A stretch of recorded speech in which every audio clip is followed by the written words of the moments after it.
Hello, everyone, and welcome to the CROC Podcast. Today is September 3rd, 2023. We're doing a rewind episode for the holiday weekend, so happy Labor Day to every one of you. We're going to take you back to the beginning of Season 3 as we did an episode called Finding Your Center, Being Your Center, Keeping Your Center. As a survivor, thriver, the question isn't whether or not you disconnect from your inner self or lose your way, but rather how often.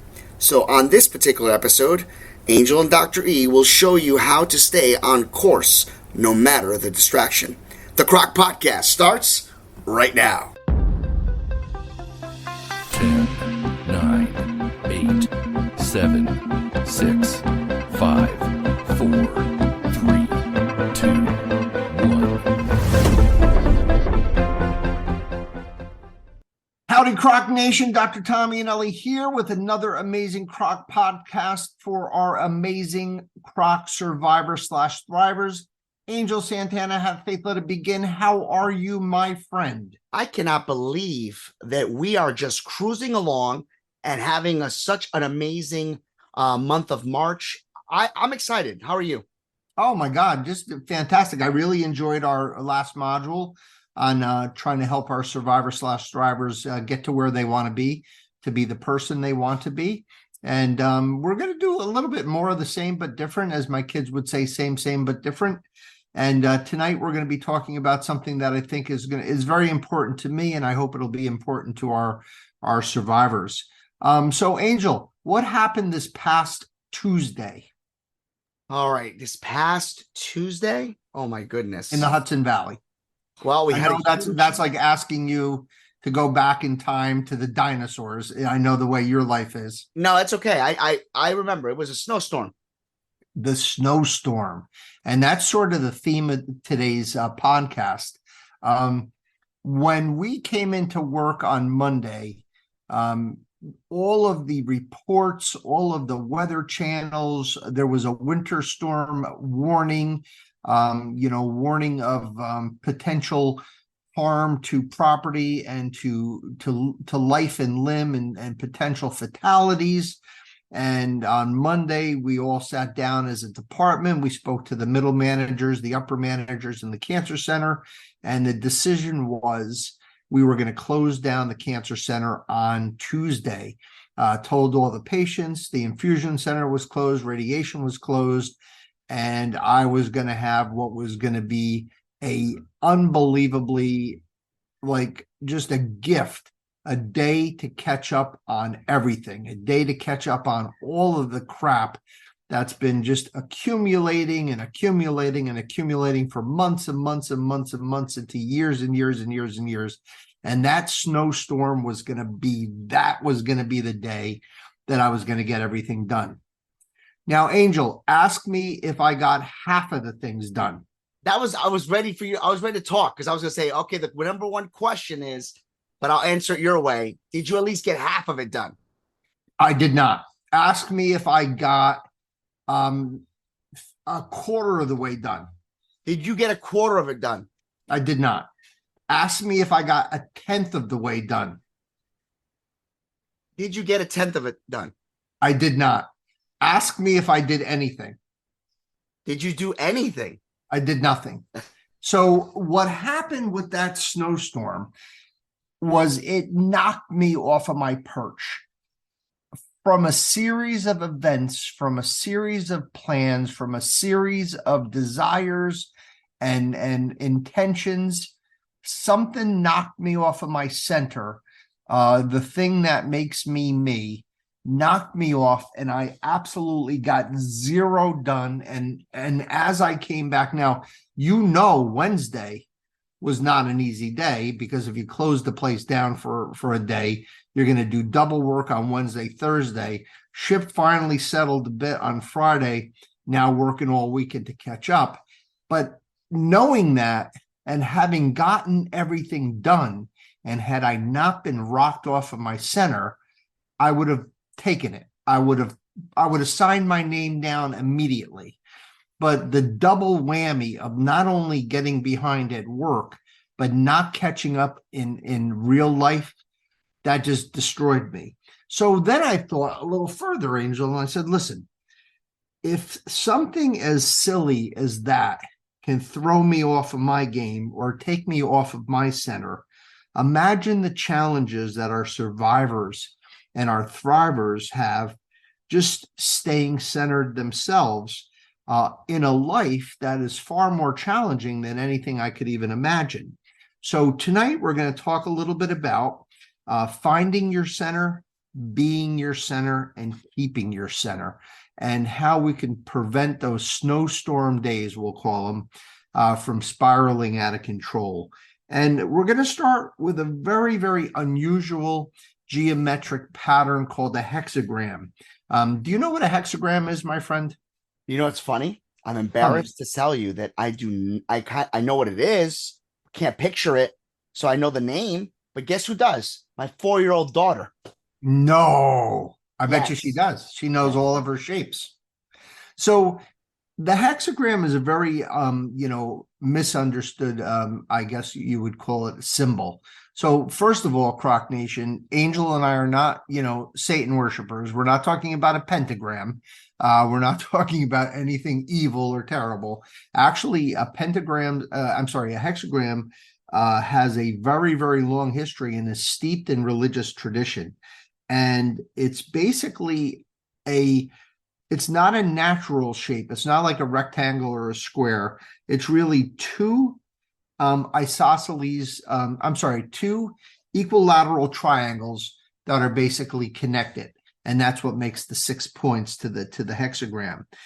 It has religious implications in, of course, in Judaism, right? The Star of David, in Christianity, in Buddhism, in Hinduism, in Muslimism, and of course, even in Christianity.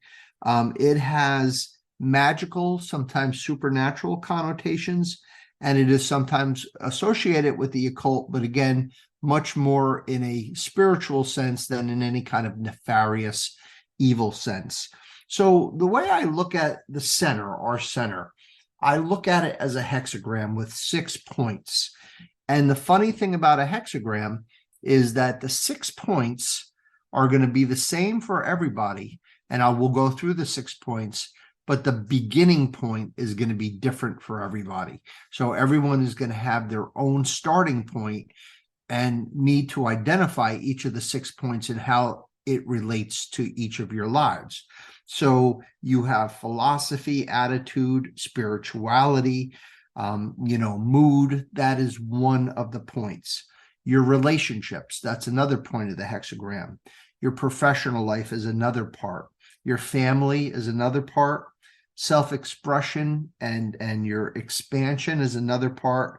And self-care, health, fitness, that's the last part of the hexagram. So you have 6 points of your center.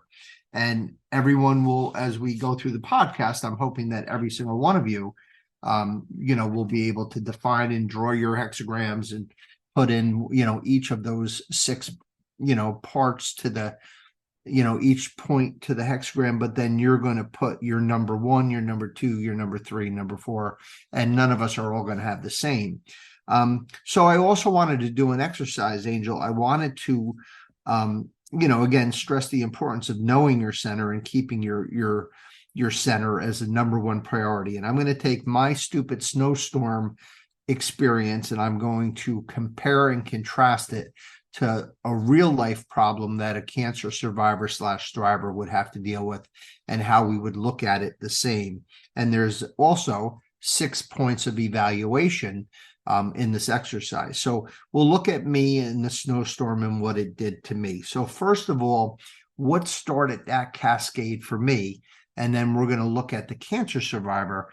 And it's going to be, the analogy is, it's the week that they're waiting for the results for one of their tests. So they've been diagnosed, they have had their treatment, they've been out in survivorship for a few years, and it's time for their restaging, CAT scan, PET scan, mammogram, whatever it happens to be, PSA level, and now they're waiting for the results. So for me, that snowstorm is going, work is done, there's no work for the day.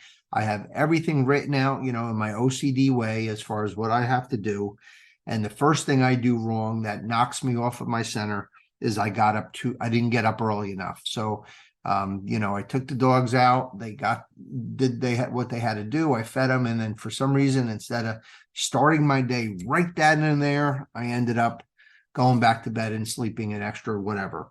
So that was the first thing, that cascade. What is that point in the hexagram that starts beginning the process? Then you're supposed to, in my world, in my hexagon, I look at my self-care, my health, and my fitness as being the first point of my hexagram, or what keeps me centered.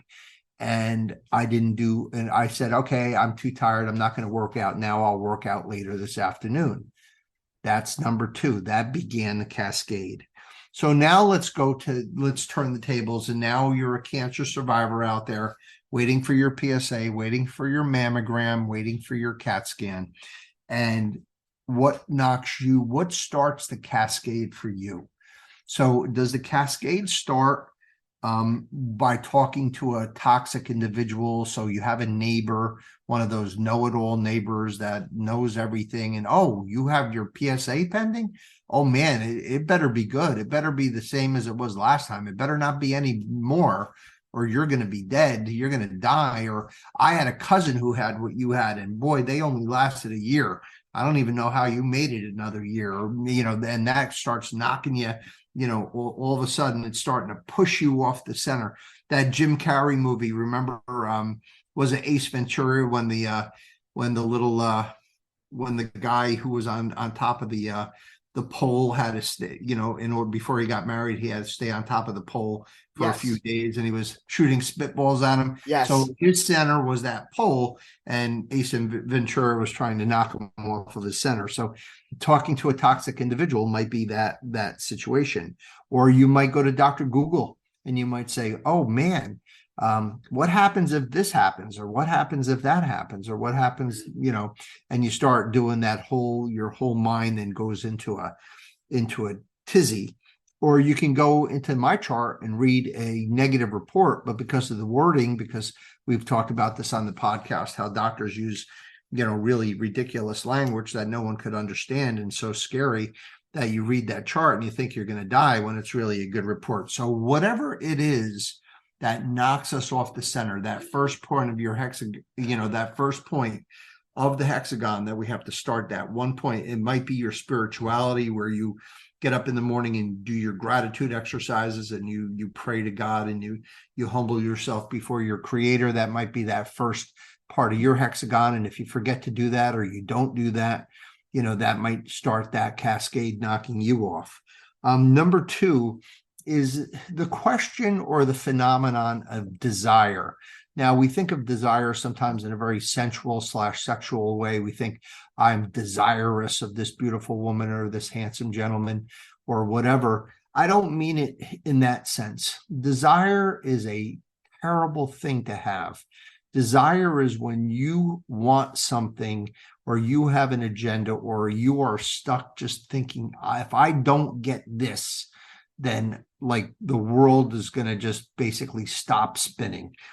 So I was desirous of having a day of production. I was desirous of having, in my mind, I didn't have any forgiveness. I didn't have any sort of, hey, everybody needs a down day. Everybody needs a day to stay in bed and watch movies and eat popcorn or eat ice cream or whatever. Everybody deserves a day where they don't take a shower and they just wallow in their own stink for the whole day.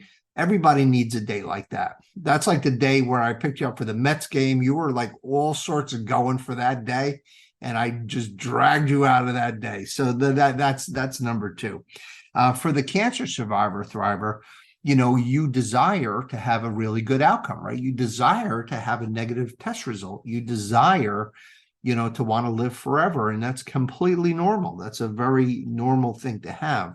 But every time we become desirous, it's usually a bad thing. We need to be more, just let life unfold and unravel in front of us, and we'll deal with whatever it gets thrown our way. We're just going to deal with it rather than being desirous. We're going on vacation. It better not rain, or we're going on vacation. I hope the plane isn't late, or we're going to visit my mother-in-law. I hope she's not nasty. I mean, it's just go and just be, don't be desirous. Part 3 is that in my world of, and again, everybody is always overwhelmed, right? It's that kind of world right now. Things are not simple. When I first grew up in the 1960s, right? Life was much simpler. Now things are much more complicated. Everybody has a billion things going on, and you can get overwhelmed. So the secret to being overwhelmed is, rather than look at the whole picture of all the things you need to do, you just take it in small chunks. So had I done that and said, okay, well, listen, guess what? Things aren't going my way. I woke up late. I didn't get my workout in. I'm going to do it now. Everything else is going to wait. I'm not going to get everything done. Let's try to get 30% of what I want done. Let's just cut it in and forget about even 30%. Let's just get the first thing done. Let's take that first step, get that one thing done. And then from there, maybe gain a little momentum, get the second thing done, and who knows what could happen after that. For the cancer survivor, it's overwhelming just to be a cancer survivor. It's overwhelming to just kind of get through a day. It's overwhelming to deal with all the side effects of your treatments and your surgeries and your radiation and your chemo. And then you have your personal life to deal with. I mean, it could be very overwhelming. And some days you may not just want to get out of bed. So, that would be the third part of the 6-part series of trying to figure out what your center and how to stay in your center. Self-esteem. So now it's noon and I just had my lunch and I haven't gotten anything done. I'm starting to really feel bad about myself, Angel. I haven't gotten my workout in. I'm starting to feel terrible. I'm starting to feel lazy. I'm just feeling like the worst, most, worthless pieces of in the whole universe. And imagine the cancer survivor, how their self-esteem, like what happens if my test is positive? I already have issues. I mean, I've been butchered. I've been mutilated. I'm not the person I used to be. I used to be able to run marathons. Now I'm lucky if I could walk up the stairs. We already have that self-esteem issue in us. Imagine now adding to it with now being completely, preoccupied with the results of a test. Self-esteem is going to go straight down the window. And then you're going to start getting angry. But the anger isn't going to be at my friend Angel. The anger isn't going to be at the snowstorm. The anger is going to be directed inside. We're going to be angry with ourselves because we didn't do what we thought we were going to do. And then, you could be angry at yourself as a survivor that you're feeling the way you are about being so anxious about your test results. So now you're starting to get angry and you're starting to get all worked up. And finally, you become what I became that day. You become completely non-productive. So everything that needed to be done that didn't get done, it just continues to spiral. And it's the same for a survivor/thriver. But not only is it the same, but it's far more, I guess, relevant. It's so much more true for you guys than the silliness of what, I might feel. So that's really, really crazy. That walking you through the analogy of my little silly, bad day on Tuesday. And I'm not trying to compare it to what you guys are going through. I'm just kind of using it as a sort of a test case to kind of compare it to what you guys go through. So Angel, that we don't just bring up problems, we try to offer solutions. And I do have a 5-part solution. I couldn't get the symmetry of the 6, 6, and 6, but that's good because we don't want triple sixes on this podcast, right? No. We're not about, Damien and the Omen, right? We're not about the Antichrist. We're the opposite. So we'll end it with, how do we now keep our center? So the first thing, Angel, any guesses? Theories, but go ahead. Well, the first one is, I think you would agree And again, you also not being a survivor, you can kind of probably more relate to me.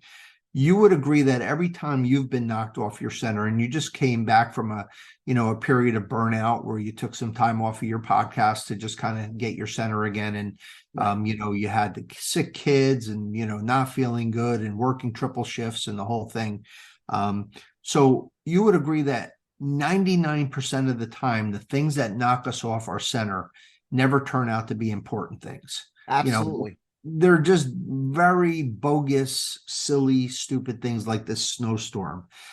If it is legitimate and just say it's a problem, and when I say a problem, I mean a problem, then this podcast doesn't pertain to that. I mean, anybody who's human is going to be knocked off their center by devastating news or a devastating event. This is only for the 99% of the time where it applies for a completely, meaningless, silly thing that never transpired. The thing that we think is going to turn out never turns out to be what it is. So that's the first thing to keep in your mind.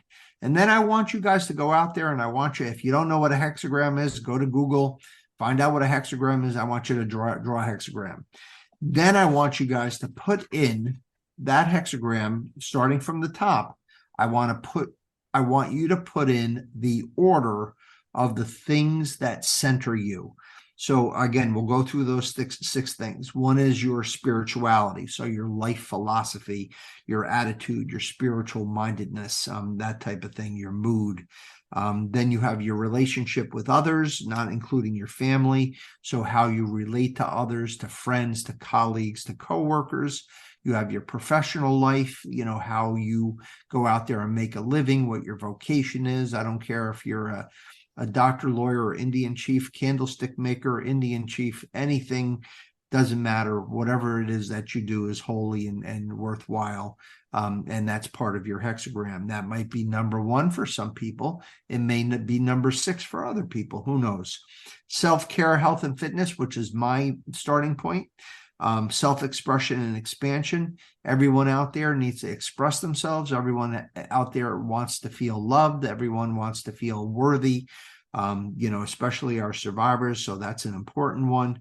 And then, of course, your family. So those are your 6 points. Draw your hexagram and then put in the order of your hexagram. And then you have found your center. Once you have found your center, then you go back to the 6 points that we just talked about. We talked about, what starts your cascade? What are you desirous of? What makes you overwhelmed? How is your self-esteem? How is your self-feeling, your self-anger, your self-hatred? And what is your productivity level? Then you put those 2 things together, and that will keep you centered. If you're able to get up every day and identify your hexagram and identify the things, and then try to stay away, start your day in a way that will begin spinning your hexagram in a clockwise fashion, and everything will spin beautifully for the day. And then at the end of the day, you will feel balanced. You will feel that you have found your center. You will feel that you have been your center, and you feel that you have kept your center. Angel Santana, your thoughts? I think this was a great episode. I think that everybody on any given Sunday will find themselves off kiltered, so to speak. And I think that, on a side note, knowing who you are as a person, and I think that I can speak for the whole CROC Nation, in a way, yes, if it wasn't for this snowstorm, it wouldn't have probably given you an episode. However, I think it gave you something that you didn't realize you needed.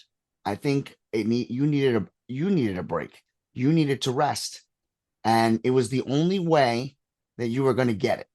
So yes, in one aspect, the episode, I believe, is for a cancer survivor, but I think that it was needed for it to happen to you so that you can utilize that experience to show others what could happen to them.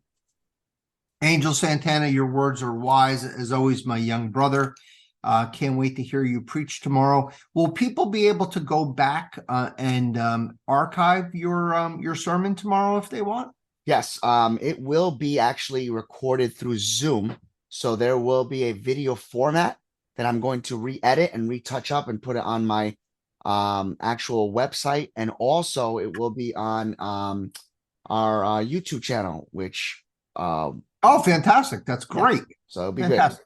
Super duper. Rod Friedman, Small Biz Up. Thank you for everything, my friend, for everything you do for the podcast and everything you do for our cancer survivors. If you guys are out there and want Rod to make a web page with your hexagram, I'm sure he could do that for you. And you guys can check your center anytime on your iPhones or on your Androids. Michael John Benzea, who's Mikey's doing really good out in Hollywood, by the way. He sent me some pictures. He was rubbing elbows. He sent me a picture with him and Heidi Klum, and he's looking beautiful and doing great. He sent me a little clip for one of the shows he's on. I watched it live. I watched it live. Yeah, he's doing really, really well. Michael, we wish you the best. Charlotte Larson, you're such a dear person, such a dear woman. Thank you for your kindness, your generosity, and for your belief in us. The board of directors, April is coming up soon. Can't wait to get some dinner, and put on the feed bags and talk about some great stuff. I'm sad to report that Rebecca's son, Kyle, lost in the NCAA tournament today to Tennessee. He is the center for Duke, one of the top collegiate players in the country. Rebecca, God bless your family, your beautiful children, and Kyle and Matt, who are out there setting the world on fire. And listen, what we tell everybody is sometimes these losses are sometimes blessings in disguise. We hope that Kyle's having a great freshman year at Duke and doing well. And I believe Maddie's at Harvard, and I'm sure he's doing fantastic as well. And to the rest of the board, thank you for all your time and all your efforts on behalf of our cancer patients. And that leads us to you guys, the cancer survivor thrivers. This is your pep talk. You guys are going through so much. What a silly thing that I was so distraught over a snowstorm that took me off of my game and took me out of my center. Imagine if I really had to deal with the anguish that you guys have to deal with on a daily basis. The side effects from your therapy, the side effects from your cancer, the anxiety of being a survivor, the thought of your own mortality, the thought of how you have to go to work not feeling well or being in pain. And I'm worried about just not getting a few projects done. Well, God bless you guys and shame on me.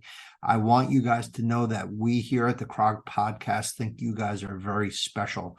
We think you guys are very worthy. We think that you guys are very amazing. You guys are supported. You guys are loved. You guys are acknowledged. You guys are amazing. We always want you to feel that our center professionally in this part of our life with our not-for-profit for our Citizens Reunited to Overcome Cancer, that our center is you guys. And that I can say with confidence, Angel, that is a center that we will never be knocked off. No matter how many spitballs that Jim Carrey shoots at us, we are staying up on that pole forever for you guys. Hear, hear. We end this podcast the same as we end each podcast, wishing you all a very long, healthy, happy, and cancer-free life. God bless you. God be with you. Peace.